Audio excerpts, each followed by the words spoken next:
नमस्कार साथियों। राजस्थान के भावी अधिकारियों का मेरी ओर से हार्दिक अभिनंदन। मैं मनीष राणा अपने ये यूट्यूब चैनल बेसिक सॉल्यूशन में आप सभी का हार्दिक स्वागत करता हूं। तो कैसे हो साथियों? उम्मीद करूंगा आप अच्छे होंगे और मस्त तो हो ही। तो बात करते हैं राजस्थान के भूगोल की। हमने जो थंबनेल में लिख भी रखा है कि राजस्थान का जो सामान्य परिचय है उसके आज पाठ्यक्रम की चर्चा करेंगे कि राजस्थान के भूगोल में कौन कौन से ऐसी टॉपिक है जहां से राजस्थान की जितनी भी परीक्षाएं हैं उनसे प्रश्न बनते हैं। इसी के साथ में भारत के विभिन्न जो परीक्षाएं होती है जैसे एसएससी, रेलवे या आर्मी या अग्निवीर जैसे भावी अधिकारी बैठे हैं, उनसे भी राजस्थान के भूगोल से कहां से और कैसे प्रश्न आते हैं उनकी भी बात करेंगे। तो चर्चा करते हैं आज राजस्थान के भूगोल पर। तो बात करते हैं अपने। तो देखिए, राजस्थान का जो भूगोल है उसकी अपन बात करते हैं। तो हेडिंग भी देखिए, राजस्थान का भूगोल, जियोग्राफी ऑफ राजस्थान।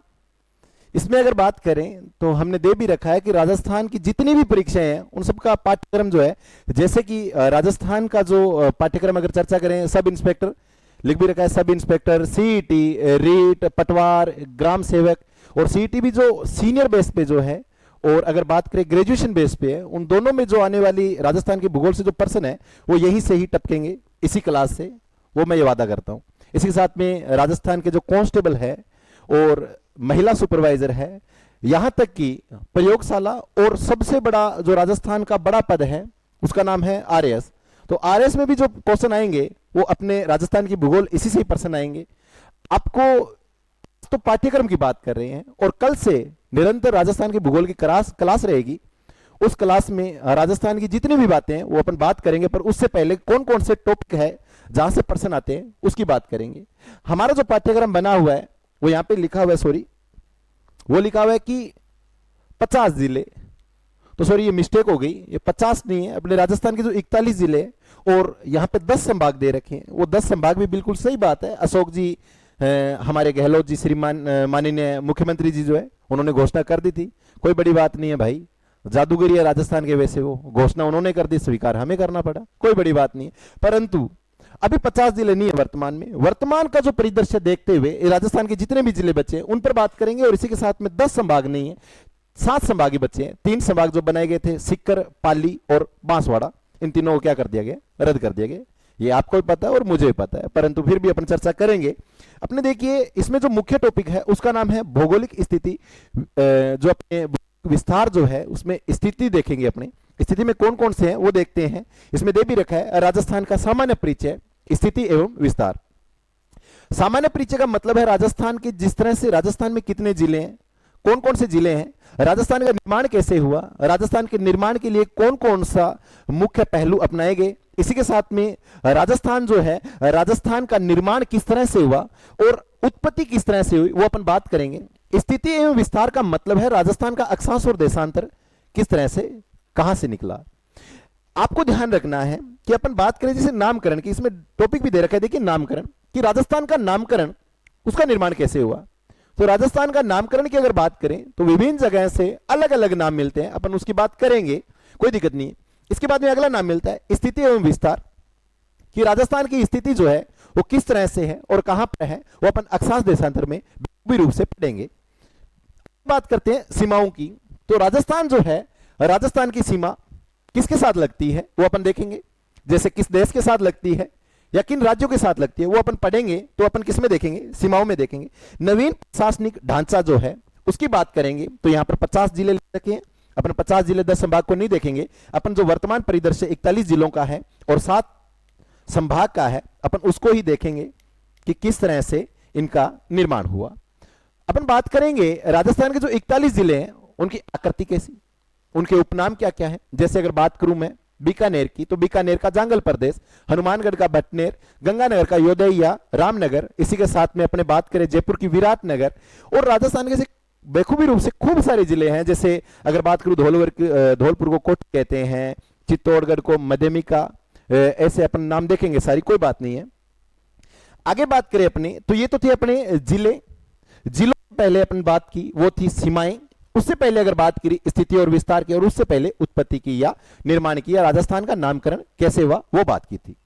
आगे देखते हैं कौन कौन से टॉपिक है जहां से प्रश्न आते हैं। तो एक फिजिकल अगर देखें अपने पार्ट्स बना रखे हैं राजस्थान के, वो किस तरह से वो देखते हैं।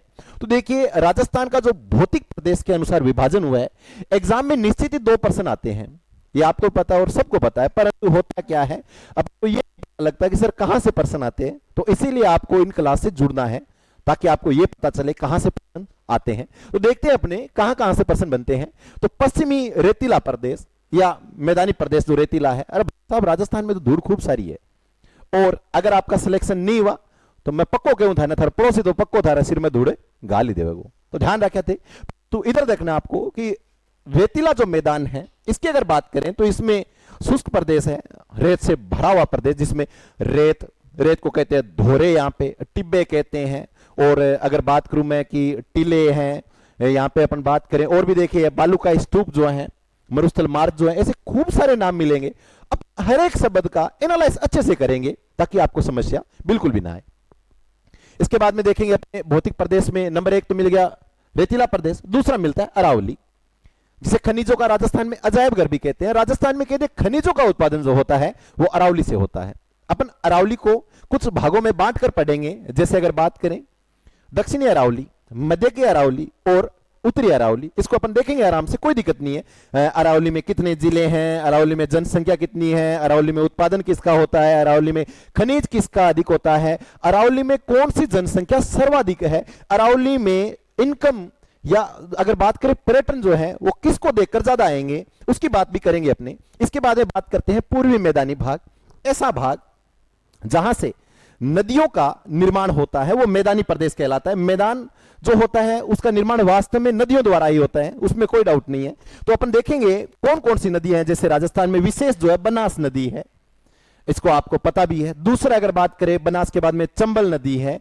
तीसरी अगर यहां पे लिख भी रखा है, देखिए चंबल बेसिन, जिसे बीहड़ या उत्खान भूमि कहते हैं। बीहड़ का मतलब आप जानते ही हो, जैसे कोई नदी बह रही है और नदी की जो सहायक नदियां होती है, इस तरह से जिस तरह से इनका निर्माण हुआ, तो यह दूसरी जगह से आकर चंबल में बहती है या दूसरी जगह से एक नवीन नदी का निर्माण होता है, वह बीहड़ क्षेत्र कहलाता है। वो किस तरह से राजस्थान में इसका निर्माण हुआ वो अपन देखेंगे। इसके बाद में अगर बात करें तो छप्पन का मैदान बड़ा महत्वपूर्ण है भाई, बहुत ही ज्यादा महत्वपूर्ण जो मिलता है छप्पन का मैदान मिलता है। एग्जाम में प्रश्न सीधा आता है, छप्पन का मैदान का विस्तार है, और एक बार तो प्रश्न सीधा आ गया कि छप्पन की पहाड़ियों का विस्तार कहां है, तो लोगों ने मैदान की जगह तो क्या कर दिया, पहाड़ियां कर दी, और पहाड़ियों की जगह क्या कर दिया, विस्तार कर दिया। और अंत में जब परिणाम आया तब पता चला कि हम तो दोनों कहां फंस गए रे, रेतीले मरुस्थल में फंस गए। तो ऐसे धसना नहीं आपको, इसीलिए आपको क्रम से राजस्थान की भूगोल पढ़ाऊंगा ताकि आप अच्छे से क्या कर सको, सिलेक्शन की ओर बढ़ सको। और मैं आपको यह वादा दिला रहा हूं कि जो आने वाली परीक्षा सीईटी है, चाहे वो 12वीं बेस की हो, चाहे बीए करके जो विद्यार्थी बैठे ग्रेजुएशन वाले वो हो, चाहे एलडीसी के हो, और हाई कोर्ट की भर्ती भी आ चुकी है और लोगों ने फॉर्म भी भर रखे हैं। अभी वनपाल की 28 तारीख को होने वाली परीक्षा है, उसके लिए भी ये लाभकारी होगी। और 29 नवंबर को होने वाली आरएस की परीक्षा है, उसके लिए तो बिल्कुल मैं आपको दिखाऊंगा जिस दिन परीक्षा होगी, और शाम को अपन इसी बात पर बात करेंगे कि भूगोल में से कितने पर्सन आए। मैं कहता हूं एक भी पर्सन बाहर से नहीं आएगा। अब आप ये सोच लो चाहें कि सर खुद पेपर बनाओगे क्या, बिल्कुल अपन जितना पढ़ाएंगे उससे बाहर एग्जामिनर का दिमाग भी नहीं चलेगा। शायद अपन प्रयास करेंगे, बाकी आरपीसी ये कहती है कि भाई तू जितना मर्जी पढ़ा ले, मैं तो उससे बाहर दूंगा, तो वो देने दो उसको। परंतु मैं ये कहता हूं कि अपने से बाहर है, बिल्कुल भी नहीं आएगा एक भी पर्सन। अब देखिए इधर देखिए अपने दक्षिणी पूर्वी पठारी प्रदेश जो है, पठारी प्रदेश राजस्थान के दक्षिणी और पूर्वी क्षेत्र का हिस्सा है। चंबल से नीचे वाला क्षेत्र जो आपके हाड़ौती क्षेत्र का हिस्सा माना गया है, युवागढ़ क्षेत्र का हिस्सा माना गया है। हाड़ौती में कोटा, बूंदी, बारा, झालावाड़ है, अपन उसकी भी बात करेंगे। ये देखिए शाहबाद दे रखा है, इसी के साथ में विंध्याचल कंगार की भूमि दे रखी है। ये आपके वास्तव में जो विंध्याचल प्रदेश जो है वो आपके सच में झालावाड़ के आसपास का क्षेत्र ही है, अपन पढ़ेंगे बिल्कुल, कोई दिक्कत नहीं है। इसी के साथ में दक्कन का पठार, एग्जाम में सीधा प्रश्न आया हुआ है, दक्कन के पठार का राजस्थान में हिस्सा कितना प्रतिशत है, तो लोगों के दिमाग और खोपड़ी घूम गई कि सर ये पता नहीं कहां से प्रश्न आया। तो भाई डरने की कोई जरूरत नहीं है, जब तक राणा सर बैठा है तो आपको टेंशन का एक ही है, तो ध्यान रखना। इसी के साथ में अपन बात करेंगे बहुत ही महत्वपूर्ण एग्जाम की दृष्टि से जलवायु का टॉपिक। और जलवायु में भी एक आदमी बड़ा फेमस रहा है, उसका नाम क्या है, थॉर्नवेट या कोपेन रहा है। कोपेन जो है वो तो आरपीएससी के लिए बहुत ही खतरनाक आदमी रहा है। अच्छा, भौतिक स्वरूप में किस आदमी से ज्यादा पूछेगा तो उसका नाम है एचएम सक्सेना, ये लीजिए। अपन इसको भी पढ़ेंगे। अरे ऐसे नहीं है भाई, कल को आप बोल दो सर एचएम सक्सेना को पढ़ाओगे क्या? नहीं जी, वीसी मिश्रा को भी पढ़ाऊंगा। इधर आप कह रहे हो सर क्या कोपेन को भी पढ़ाओगे? नहीं जी, थॉर्नवेट को भी पढ़ाऊंगा, ट्रिवार्था को भी पढ़ाऊंगा, ताकि आप ये ना हो कहो कि सर अब की बार ट्रिवार्था से क्वेश्चन आया आपने नहीं पढ़ाया। तो टेंशन लेने की कोई जरूरत नहीं है, ठीक है ना। आगे बात करते हैं अपने जलवायु में। तो राजस्थान की जलवायु जो है यहां पे दे भी रखा है, राजस्थान के जलवायु के कारक कौन कौन से, तो अपने को पता चलता है राजस्थान की जलवायु कारक या प्रभावित करने वाले ऐसे कारक जो है वो है अरावली। समझ आई कहानी? अरावली है। और सबसे बड़ी बात यही है कि राजस्थान में भाई साहब मैं तो बरस ही गोनी। लोग कहते हैं कि मैं तो भाई अब की बार इधर घूमने गया था उत्तरी भारत में तो डूब के मर गया एक आदमी, भाई देखा था मैंने वहां पे। राजस्थान में भाई साहब कहते हैं कि पानी नहीं है, डूब के मरोगे कहां से, तो भूखे मर जाओगे। राजस्थान में कहते हैं कि 2-3 प्रकार के अकाल आए हैं, एक तो त्रिसंगमीय अकाल या एक पंचरूपीय अकाल और एक छपनी अकाल, बड़े खतरनाक रहे। कहते 3 साल बाद में भारत राजस्थान में अकाल तो आता ही आता है, परंतु अभी वर्तमान में हालात मजबूत हो गए हैं, क्योंकि राजस्थान जो है, राजस्थान नहरी क्षेत्र नलकूप की दृष्टि से और इसी के साथ में वर्षा के क्षेत्र से थोड़ा सा मजबूत हो गया है, कुछ मजबूत हुआ है, पूर्णतः नहीं। तो इस कारण क्या हुआ, अभी अकाल की समस्याएं भी कम हो गई है। परंतु कहते हैं राजस्थान में ऐसे ऐसे अकाल आए लोगों ने पेड़ के छोड़े खा लिए। समझ आई ना कहानी? तो आपको ध्यान रखना है। अपने ऋतुओं की भी बात करेंगे जलवायु में कि ग्रीष्म ऋतु, शीत ऋतु किस तरह से आई, राजस्थान में क्या कर्क रेखा गुजरती है राजस्थान से, तो कितने जिलों से गुजरती है, जिसके कारण क्या सच में राजस्थान में गर्मी आती है। आप बोलते हो सर गर्मियों में बड़े दिन बड़े हो जाते हैं, रात बड़ी छोटी होती है, तो टेंशन लेने की कोई जरूरत नहीं है। बिल्कुल आपको बताऊंगा किस तरह से रात छोटी होती है गर्मियों में और दिन बड़े होते हैं, और सर्दियों में रात क्यों बड़ी होती है, दिन क्यों छोटे होते हैं। अपने सर्दियों में सर्दी क्यों गिरती है, गर्मी क्यों नहीं गिरती। मेरा बस चले तो मैं कह दूं अब के बाद दिसंबर में भी सूर्य किरणें सीधी गर्म डालूं, ताकि लोग सर्दियों में भी क्या करें, कंबल ना उठाए। और मैं तो कहता हूं जून में भी इतनी ठंड डाल दूं ताकि लोग जून में भी स्वेटर निकाल लें। तो ये मेरे बस की बात नहीं है, परंतु अगर ऐसा करे तो क्या होगा वो अपन बिल्कुल देखेंगे। इसी के साथ में जलवायु का वर्गीकरण जो है मैंने आपको बताया, कोपेन है, थॉर्नवेट है, ट्रिवार्था, ये 3 व्यक्ति हैं, कोपेन, थॉर्नवेट और ट्रिवार्था। और कहते हैं तीनों में से आरपीएससी का सबसे ज्यादा पर्सन बनने की जो संभावना रही है वो कोपेन से रही है। सर कोपेन इतना मजबूत क्यों है? इसने भाई राजस्थान के जो जलवायु का प्रदेश है उसको 4 रूप में इतना भयंकर रूप से बांटा कि लोगों ने इनकी कॉपी शुरू कर दी। और आज भी ऑथेंटिक रूप से देखा जाए तो कोपेन 1 नंबर पे आने वाला व्यक्ति है, इसीलिए आरपीएससी सबसे ज्यादा क्वेश्चन यही से पूछती है। तो आरपीएससी को भी ये पता है कि वो वहां से क्वेश्चन पूछे ना जहां पे लिखित प्रमाण भी हो। कल को ऐसा क्वेश्चन पूछ ले जिस पर बच्चे रिट लगाए तो ऐसा काम न हो, इसलिए वो भी क्या करती है, सोच समझ के अच्छी जगह से क्वेश्चन देती है। अगला टॉपिक चौथा मिलता है अफवाह तंत्र। अफवाह तंत्र वो नदियों और झीलों से रहा है, अपने देखेंगे ये लिख भी रखा है, नदियां और झीला। राजस्थान में 2 प्रकार की नदियां बहती है, एक तो आंतरिक अंदर जो बहने वाली नदियां, और दूसरी देखिए एक तो जाती है अरब सागर की ओर और दूसरी जाती है बंगाल की खाड़ी। समझ आई कहानी? अब देखिए अरब सागर में बहने वाली वो राजस्थान से बाहर निकलती है। आंतरिक नदी जो है अंदर राजस्थान में रहने वाली नदियां, वो जैसे कि यहां पे लिख भी रखा है गगर नदी, वास्तव में मैं मानता नहीं हूं कि राजस्थान में ये बहती है। आंतरिक नदी कहते हैं, अपन मान लेते हैं भूगोल की दृष्टि से, परंतु सच में इसका पानी राजस्थान से बाहर पाकिस्तान में जाता है, और राजस्थान से बाहर पाकिस्तान में जाने के कारण घग्गर को क्या कहते हैं आप मुझे फटाफट बताइएगा जरूर, वरना अंत में मैं बिल्कुल बताऊंगा। देखिए घग्गर नदी, कांतली नदी, साबी नदी, इसी के साथ में रूपा रेल, मेंथा नदी, रूपनगढ़ जो है, यह जो नदियां हैं राजस्थान की आंतरिक नदियां हैं, जिसमें सबसे ज्यादा पर्सन बनने की संभावना जो आंतरिक से रही है वो रहती है आपके कांतली नदी से, ये ध्यान रखना। इसी के साथ में एग्जाम में एक बार तो रूपा रेल का पूछ लिया था, तो लोगों की रेल निकल गई, तो ध्यान रखना अब की बार आपकी रेल नहीं निकलनी चाहिए। इसके बाद में आगे बात करते हैं बंगाल की खाड़ी में जो गिरने वाली नदियां हैं, जैसे कि आपके चंबल ही है, चंबल मध्य प्रदेश से निकलती है, और उसके बाद में इटावा आपके जो यमुना नदी है उसमें बहती है। उसके बाद में यमुना से वो जाती कहां पे, गंगा नदी में, और गंगा नदी ब्रह्मपुत्र के संगम के बाद में पश्चिम बंगाल के पास से सीधा कहां जाती है, आपके सीधा बंगाल की खाड़ी में जाके गिरती है। तो यहां तक बात समझ आई आपको? आगे देखते हैं अपने, इसी के साथ में ये आपके बंगाल की खाड़ी में चंबल हो गई, बनास, बाणगंगा और बेड़च और गंभीरी नदी, ये वास्तव में की सहायक नदियां ही हैं, जिसके कारण वास्तव में गंभीरी और बेड़च नहीं है। बाणगंगा जिसे अर्जुन की गंगा कहते हैं, नाम में पता चल रहा है गंगा, अर्जुन की गंगा। चंबल वन की आशा, चंबल जो है वो चरमवती या ऐसे अपने कहते हैं डांग क्षेत्र की ये नदी है, क्योंकि डांग क्षेत्र जो है आपके सवाई माधोपुर करौली का हिस्सा है, इसलिए डांग क्षेत्र का हिस्सा माना गया। और ये आपके बनास वन की आशा बनास, इसका उद्गम उदयपुर से हुआ है, तो निश्चित ही भाई साहब इसका पानी भी उदयपुर अरावली से होकर गुजरता है। तो वन का जो अंत जो है या वनों का जो महत्व माना गया वो बनास को माना गया। इसके बाद में झीलें जो देखी जाए, खारे पानी की झीलें जैसे लूणकणसर, इसी के साथ में यहाँ पे लिख भी रखा है देखिए, डीडवाना, पचबदरा, दी, सांबर, ऐसी कुछ खारे पानी की झीलें हैं। अब आपको पूछूंगा मैं, और एग्जाम में प्रश्न भी आया हुआ है, बताऊंगा आपको अभी बिल्कुल। तो एक मीठे पानी की झील भी देख लीजिए आप, जयसंबंध, राजसंबंध, पिछोला, नक्की झील, पुष्कर झील, ये क्या आपके मीठे पानी की है। आगे बोलता है जल संरक्षण, टांका, खंडीन, जोहड़, वागड़ी। आपको अभी बता देता हूं क्या होता है। एक नाम मिलता है झीलों में, हमने देखी खारे पानी की झील, तो खारे पानी की झीलों में से ऐसा सीधा प्रश्न बनता है कि राजस्थान की निम्नलिखित में से मीठे पानी की झील है, 3 खारे पानी की देगा और चौथा कौन सी दे देगा, मीठे पानी की। अब आपको ये डिसाइड करना है कहां से बनता है। एक बार प्रश्न सीधा आ गया था कि राजस्थान की निम्नलिखित में से खारे पानी की झील है, और हमेशा ध्यान रखना ऑप्शन में 2 ही झीलें ज्यादा देता है, एक तो लूणकणसर और दूसरी डीडवाना। समझ आई कहानी।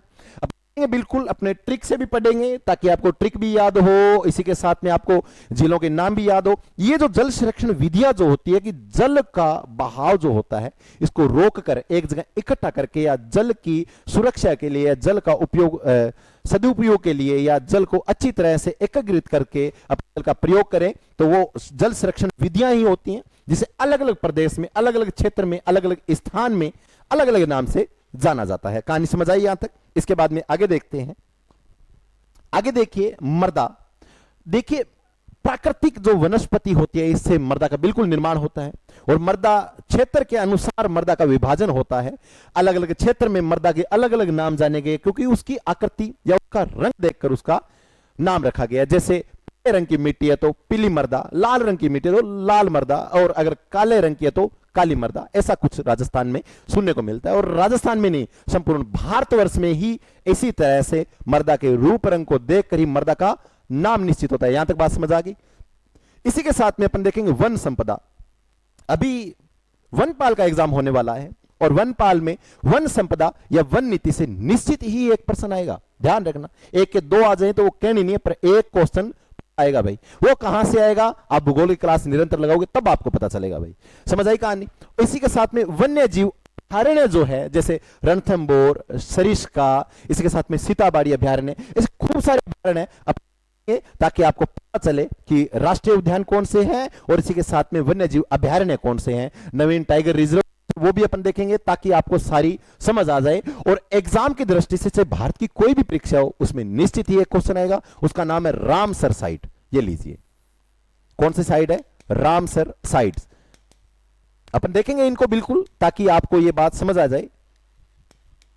रामसर साइट्स जो है इनमें कौन कौन से का किस किस का नाम है वो अपन देखेंगे, ताकि आपको पूरी पूरी रामसर साइट समझ आ जाए। इसके बाद में आता है कृषि का नाम। भाई साहब फसलों से सभी संबंधित है। फसल आपको 2 प्रकार की होती है, एक तो रबी और एक खरीफ की। अपन देखेंगे किस समय में कौन सी फसल होती है, और एग्जाम में यह प्रश्न तो आना ही छोड़ दिया है कि किस तरह की फसल कहां इसका उत्पादन होता है। अब तो आता है किस्म से, जैसे कि बाजरा का नाम आ जाए, बाजरा की निम्नलिखित में से किस्म है, या किस्म का नाम लिख देगा और पूछेगा निम्नलिखित में से कौन सी फसल है, तो भाई साहब कोई डाउट वाली बात नहीं है। यहां तक बात समझ आ गई। इसी के साथ में आपको ध्यान रखना है सिंचाई परियोजना एग्जाम की दृष्टि से बहुत ही महत्वपूर्ण, एग्जाम की दृष्टि से बहुत ही ज्यादा महत्वपूर्ण, और इसमें तो सबसे ज्यादा ट्रेंड रहा है वो किस चीज का रहा है, काली सिंध परियोजना का। ये लीजिए, कौन सी परियोजना है, काली सिंध परियोजना से बार बार प्रश्न पूछे जाने वाला यही एक टॉपिक है। एक आपको ध्यान रखना है, सर अब की बार काली सिंध से नहीं आए तो कहां से आएगा, तो मैं कहता हूं लगभग आने वाली परीक्षा 2018 आरएस की, 21 की, 23 की और 25 की, और अभी होने वाली आगामी 2026 की 29 नवंबर को जो परीक्षा होगी उसमें से जो प्रश्न आएगा वो आएगा आपका माही बजाज सागर परियोजना से, माही बजाज सागर परियोजना से। और मैं कहता हूं 29 नवंबर से पहले ही ऑप्शन या क्वेश्चन पक्का माही बजाज सागर से पूछेगा, ये ध्यान रखना आप भाई। इसी के साथ में ध्यान रखना आपको सिंचाई परियोजनाएं अपन पढ़ेंगे, जैसे माही है, चंबल है, और वास्तव में दवाई बांध है, जाखम है ना, पांचना है, ऐसे खूब सारे, या अपने केनाल परियोजना है वो भी अपन देखेंगे। आगे आता आपका पशुधन। भाई साहब राजस्थान में पशुधन का तो पता ही होना चाहिए आपको कि जिस तरह से आपके गाय की नस्लों का पूछ लेगा, नस्लों के नाम लिख देगा, उसके बाद में क्षेत्र पूछेगा। मानाली नस्ल के घोड़े प्रसिद्ध है, पूछ लेगा क्षेत्र कहां का है ना। नागौरी नस्ल के आपके अगर देखें तो क्या है प्रसिद्ध, बेल है, तो बेल कहां के। हरियाणवी नस्ल के बेल राजस्थान में कहां पाए जाते हैं, ऐसा प्रश्न आ जाए तो आप बता दोगे, क्योंकि आप निरंतर भूगोल की क्लास लगोगे तभी बता पाओगे। इसी के साथ में आपको ध्यान रखना है कि पशुधन में सबसे ज्यादा महत्वपूर्ण जो परीक्षा में पूछे जाने वाला वो आपका ऊंट है। भाई साहब सिलेक्शन नहीं हुआ तो ऊंट तो निश्चित लोग वैसे ही कहते ही हैं, नहीं लगे तो कोई टोक ही नहीं है। तो ऊंट जो है, ऊंट इसलिए महत्वपूर्ण है क्योंकि भाई साहब विश्व में सबसे अगर प्रसिद्ध कहेंगे ऊंट रहे वो आपके राजस्थान के रहे हैं। और ऊंट में भी आपको पूछेगा अनुसंधान केंद्र। देखिए आपको नस्लें याद हो गई, अब पूछ रहा है वो अनुसंधान केंद्र, भेड़ अनुसंधान केंद्र, घोड़ा अनुसंधान केंद्र, ऊंट अनुसंधान केंद्र, ऐसे क्वेश्चन आगे तो आप कहां से निकाल के लेके आओगे। तो इसीलिए आपको भूगोल की क्लास निरंतर लगानी पड़ेगी। आगे बात करते हैं अपने खनिज की। राजस्थान में आपको पता है खनिज खूब सारे पाए जाते हैं और इसीलिए राजस्थान को खनिजों का अजायब घर कहते हैं। और खनिज जो है वो सर्वाधिक अरावली में पाए जाते हैं। तो आपको ये तो पता लग गया कि अपन ज्यादा किसको पढ़ेंगे खनिजों में, अरावली को पढ़ेंगे। जैसे तांबा, मैग्नीज, सोना, चांदी, कॉपर, जो धातु है। जैसे एक बार अभी प्रश्न आरएस में पूछा गया था, सीसा जस्ता का संबंध मिलता है तो उदयपुर से मिलता है ना। तो ध्यान रखना है अपन बिल्कुल। खनिज भी आपको पता है दो प्रकार के होते हैं, धात्विक, अधात्विक। अपन सारी बातें किसमें पढ़ेंगे, अपने पूरे सिलेबस के अकॉर्डिंग पढ़ेंगे। इसके बाद में आगे बात करते हैं जनसंख्या। आपको पता है राजस्थान में जनसंख्या का बड़ा महत्व रहा है। जनसंख्या में जैसे अपन देखेंगे, देखिए कौन कौन सी जनसंख्या आंकड़ों के अनुसार पढ़ेंगे। जनसंख्या वृद्धि दर, न्यूनतम दर, है ना, शहरी लिंगानुपात, ग्रामीण लिंगानुपात। इसी के साथ में देखिए यहाँ पे दे रखा है साक्षरता दर, महिला पुरुष दोनों के अलग अलग जिले अनुसार भी देखेंगे, अपने क्रम से देख लेंगे। अभी प्रश्न आया था कुछ में पहले फर्स्ट ग्रेड में, और यही प्रश्न आया था कि जयपुर का जनसंख्या घनत्व, सॉरी साक्षरता दर कितनी है। तो ऐसे क्वेश्चन आ जाते हैं तो समस्या हो जाती है, तो आपको यह समस्या बिल्कुल भी नहीं रखनी। इसके बाद में आता है प्रमुख जनजातियां। जनसंख्या में ही जनजातियां हैं, जैसे भील, मीणा, ग्रासिया, सैरिया, कंजर, है ना। ये डामोर जो है या कालबेलिया जनजातियां, ये जनजातियां जितनी भी है अपन इन जनजातियों को पढ़ेंगे। जैसे मीणा जनजाति का सर्वाधिक विस्तार कहां है, सैरिया जनजाति का सर्वाधिक विकास कहां है, और ग्रास्य जनजाति सर्वाधिक कहां पाई जाती है। ग्रास्य जनजाति की वेशभूषा, ग्रास्य जनजाति के मेले और ग्रास्य जनजाति सर्वाधिक किस समय एक साथ इकट्ठी होती है, ये सारी बातें कहां पढ़ेंगे, अपने इसी में ही पढ़ेंगे। इसके बाद में आता है उद्योग, इंडस्ट्री जिसे बोलते हैं। उद्योग, ऊर्जा के स्रोत और परिवहन, देखो तीनों साथ में है परंतु अपन अलग अलग पढ़ेंगे ताकि आपको समस्या बिल्कुल भी ना हो। इंडस्ट्री को देखते हैं तो राजस्थान में आपको पता होगा सूती वस्त्र की भी है, चीनी की भी है। इसी के साथ में ये दे भी रखा है, रिको भी आता है, कांच उद्योग भी आता है। रिको तो बहुत ही ज्यादा महत्वपूर्ण है, ये लीजिए। और आरएफसी, राजसिकू, ये बहुत ही ज्यादा करंट की दृष्टि भी महत्वपूर्ण है। सेज भी देखिए, या एग्रो फूड पार्क, एग्जाम में करंट की दृष्टि से एग्रो फूड से क्वेश्चन आएगा। इसके बाद में अपन बात करते हैं ऊर्जा संसाधन की। ऊर्जा संसाधन में देखते हैं अपने, एक तो परंपरागत होते हैं, एक गैर परंपरागत। परंपरागत में जैसे आपका सूरतगढ़ का थर्मल पावर स्टेशन, छाबड़ा हो गया, कोटा हो गया। अब जल से विद्युत उत्पन्न होती है, वो रावत भाटा आपके चित्तौड़गढ़ में, वो भी अपन पढ़ेंगे। इसके बाद में आता है गैर परंपरागत या नवीनीकरणीय ऊर्जा, जिसमें आपका आता है भरला, नोक या धीरू भाई अंबानी पार्क है, या पवन ऊर्जा है, बायो गैस या बायोमास। आपको ध्यान रखना है अभी फिलहाल के अंदर क्या चल रहा है, सोलर पार्क चल रहा है, और सोलर से निश्चित क्वेश्चन आएगा। एशिया में अगर सर्वाधिक सोलर पार्क राजस्थान कहीं लगे हैं तो वो आपके राजस्थान में। सोलर से अगर किसी को सर्वाधिक एनर्जी मिल रही है वो आपके राजस्थान में मिल रही है। वो राजस्थान में कहां मिल रही है वो आप बिल्कुल इसी में ही आपको मिल जाएगा, आप कमेंट करके बता दीजिए। इसके बाद में आता है परिवहन, सड़क परिवहन। राजस्थान में जो राष्ट्रीय राजमार्ग कितने गुजरते हैं, कौन कौन से गुजरते हैं, वो बिल्कुल आपको बताने हैं, और वो अपन क्लास में देखेंगे तभी आपको पता चलेगा, ऐसे थोड़ी पता चलेगा। इसी के साथ में रेल परिवहन, नागरिक उड्डयन। यहां से क्वेश्चन ज्यादा नहीं बनते, क्वेश्चन ज्यादा बनेंगे सड़क परिवहन से, जिसमें राष्ट्रीय राजमार्ग जो है, जिससे आपको पूछ ले राजस्थान में सबसे लंबा राष्ट्रीय राजमार्ग, सबसे छोटा राष्ट्रीय राजमार्ग, सबसे व्यस्त राजमार्ग, ऐसे क्वेश्चन पूछ लेगा। इसके बाद में बात करते हैं राजस्थान में पर्यटन का विकास। पर्यटन जो है वो राजस्थान में किस तरह से पर्यटन का विकास हुआ है, तो आपको पता ही है कि राजस्थान में कुछ जोन बना रखे हैं जिसे परिपृथ्वी बोलते हैं, जैसे कि आपके मरु त्रिकोण जोन हो गया, या ये ढूंढाड़ हो गया, मेवात हो गया, वागड़ हो गया, ऐसा कुछ सर्किट क्षेत्र माना गया है। और हाड़ौती तो बड़ा प्रसिद्ध रहा है। इसी के साथ में बर्ज सर्किट भी रहा है, वो अपन पढ़ेंगे, कोई दिक्कत नहीं है। ये ऐतिहासिक और धार्मिक स्थल के प्रति महत्व देते हैं। प्रशासनिक प्रयास जो है वो आरटीडीसी, आरटीडीसी जो है वो होटल बने हुए, हेरिटेज बने हुए हैं, वो अपन राजस्थान में देखेंगे। और इसी के साथ में पर्यटन को उद्योग का दर्जा, कौन कौन से पर्यटन है उनको उद्योग का दर्जा कब मिला वो अपन देखेंगे। प्रमुख साइट ट्रेन जो है वो देखेंगे, यहां से पर्सन आने की संभावना बिल्कुल कम है, पर्यटन से थोड़ा सा पर्सन आने की संभावना ज्यादा है। पर्यटन में जैसे आपको ध्यान रखना है कि आपको पूछ ले कि कौन सा पर्यटन का संबंध कहां से है, जैसे कि आपको पूछ ले महोत्सव से, वो भी यहीं से आएगा। जैसे पतंग महोत्सव का संबंध मिलता है आपके जयपुर से। आरटीडीसी होटल, विनायक होटल कहां है तो आपको रणथंभौर पता होना चाहिए। बीकानेर में कौन सा है, जोधपुर में कौन सा है, जैसलमेर में कौन सा है, ढोला मारू आरटीडीसी होटल कहां है, ऐसे आपको पता होनी चाहिए। इसके बाद में बात करते हैं, बिल्कुल देखिए अभी अंत में अपन बात करते हैं कि नियमितता, कठिन परिश्रम, व्यवस्थित पाठ्यक्रम ही परीक्षा में क्या करता है, सफलता का एक अंतिम मूल मंत्र है। तो बिल्कुल यहां तक आपको बात समझ आई क्या? देखिए अपना जो उद्देश्य था वो क्या था, सिलेबस का था कि जैसे कि अपने भौतिक स्थिति में जो अपने देखी स्थिति में विस्तार देखा। इसके बाद में दूसरा टॉपिक जो मिला हमें भौतिक स्वरूप मिला, भौतिक स्वरूप में 4 भागों में बांटकर पढ़ेंगे। इसके बाद में अपवाह तंत्र हुआ, अपवाह तंत्र में नदियां भी है। इसके बाद में अपने देखते हैं कि जलवायु भी था। जलवायु के बाद में अपन ने मृदा देखी, कृषि देखी, सिंचाई परियोजनाएं भी देखी, पशुधन देखा, पशु संपदा देखा या सहायक या पशु क्षेत्र भी देखेंगे अपने, जनसंख्या देखी और उद्योग इंडस्ट्रीज जिसे देखा। इसके बाद में हमने राजस्थान का पर्यटन क्षेत्र देखा। तो ये आपके राजस्थान के महत्वपूर्ण भूगोल के टॉपिक है और अपन को आराम से, निश्चित ही आराम से पढ़ेंगे और एक एक टॉपिक को आराम से पढ़ेंगे और अच्छा समय देंगे। तो आपको राजस्थान की निरंतर भूगोल की क्लास है, इसे चूकना नहीं है भाई, सबको निरंतर क्लास लगानी है। और जितने भी साथी जुड़े हुए हैं वो आगे बिल्कुल शेयर कीजिए वीडियो को, ताकि जो भी राजस्थान और अन्य स्टेट की तैयारी कर रहा है उनको इसका लाभ मिले। तो आप वीडियो को ज्यादा से ज्यादा शेयर करें ताकि जो गरीब विद्यार्थी है, जो घर पे बैठ के पढ़ रहा है, उसको इसका फायदा मिले। तो साथियों, बेसिक सॉल्यूशन की ओर से मैं मनीष राणा आपका हार्दिक आभार व्यक्त करता हूं, जिन्होंने अपना इतना कीमती समय दिया और निरंतर आगे से हम क्लास से जुड़े रहेंगे। धन्यवाद साथियों।